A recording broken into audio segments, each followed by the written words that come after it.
Good evening, ladies and gentlemen, and welcome to tonight's Asia Market Breakdown. I'm your analyst, and I'll be guiding you through the key insights of today's trading session. General sentiment. As we kick off tonight's analysis, it's essential to set the tone for the market. Today's session was relatively flat, with the Asia market experiencing a mixed bag of performances. While some markets closed with modest gains, others took a hit, reflecting the ongoing volatility that has characterized the global economy of late. One of the most striking features of today's session was the relatively stable close of the US dollar to Japanese yen, which managed to inch 0.02% higher to $159.919. This stability is a welcome development, especially considering the ongoing tensions between the US and Japan. However, the Australian dollar to US dollar was a stark contrast to the US dollar to Japanese yen, declining by 0.22% to $0.7167. This drop reflects the ongoing concerns about the Australian economy, which continues to grapple with the challenges of inflation and interest rates. Moving on to the cryptocurrency space, Bitcoin had a difficult day, shedding 4.26% to close at $67,334. This decline reflects the ongoing risk aversion in the market, as investors remain cautious in the face of rising inflation and economic uncertainty. In the precious metals space, gold experienced a moderate decline, dipping 0.56% to $4,494.50. While this decline may have been concerning for some investors, it's essential to remember that gold is still seen as a safe haven asset, and its value is closely tied to the overall state of the economy. Equities/tech. As we move on to the equities and tech space, it's essential to highlight the performance of some of the key indices in the Asia market.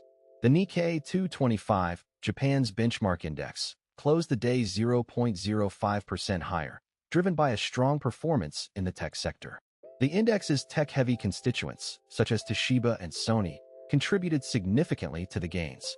In contrast, the Shanghai Composite, China's key index, experienced a moderate decline of 0.11%, weighed down by concerns about the country's economic growth and the ongoing trade tensions with the US. The Hang Seng, Hong Kong's benchmark index, also closed the day in the red, shedding 0.18%. This decline reflects the ongoing concerns about the city's economic growth and the potential risks associated with the US-China trade tensions. Commodities/forex. In the commodities space, oil prices continue to experience volatility, driven by concerns about the ongoing tensions in the Middle East and the potential impact on global supply. While we didn't see any significant movements in the oil prices, it's essential to keep a close eye on this space, as any significant developments could have a major impact on the market. Outlook. As we look ahead to tomorrow, it's essential to remain vigilant, given the ongoing uncertainties in the global economy. While today's session was relatively flat, the underlying dynamics driving the market remain complex and multifaceted. Investors would be wise to remain cautious, given the ongoing risks associated with inflation, interest rates, and economic growth. At the same time, it's essential to remain open-minded and adaptable, as any significant developments could change the market dynamics overnight. In conclusion, tonight's Asia market breakdown reflects the ongoing complexities and uncertainties that characterize the global economy of late. As we move forward, it's essential to remain vigilant, focused, and adaptable, as the market continues to navigate the choppy waters of economic uncertainty. Monitor the institutional order flow with us. MacroStream Desk is live 24/7 on Twitch and YouTube.